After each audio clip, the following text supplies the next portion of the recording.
السلام عليكم، أهلا بكم. بعد رحيل زيزو، من هو أغلى لاعب حاليا في الزمالك؟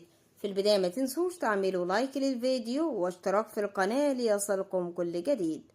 خسر نادي الزمالك تسويقيا برحيل أحمد سيد زيزو أغلى لاعب في صفوف الفريق بنهاية تعاقده مع الأبيض وانضمامه إلى الغريم التقليدي الأهلي في صفقة انتقال حر.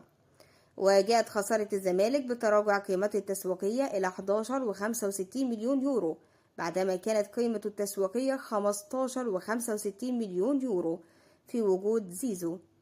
وكان زيزو أغلى لاعب في صفوف الزمالك ب4 مليون يورو، وبعد رحيله أصبح نبيل عماد دونجا أغلى لاعب في صفوف الفريق ب1.5 مليون يورو.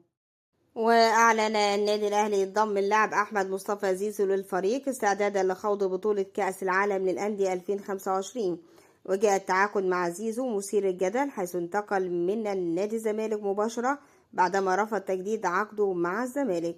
وكان زيزو انضم للزمالك في موسم 2018-2019 قادم من نادي برتغالي في صفقة انتقال حر. ولعب زيزو مع الزمالك في 260 مباراة بجميع المسابقات، ساهم خلالهم في 155 هدف، سجل 84 هدف وقدم 71 تمريرة حاسمة. وفاز اللاعب بالعديد من البطولات مع الزمالك التسعة، والتي كانت محرك هام للفريق خلالها بطولتين دوري وبطولتين كأس مصر وبطولتين كونفدرالية إفريقية وبطولتين كأس سوبر إفريقي وكأس سوبر مصري. وكانت بطولة كأس مصر 2024-2025 التي حصدها الزمالك على حساب بيراميدز هي الأخيرة لزيزو مع الزمالك.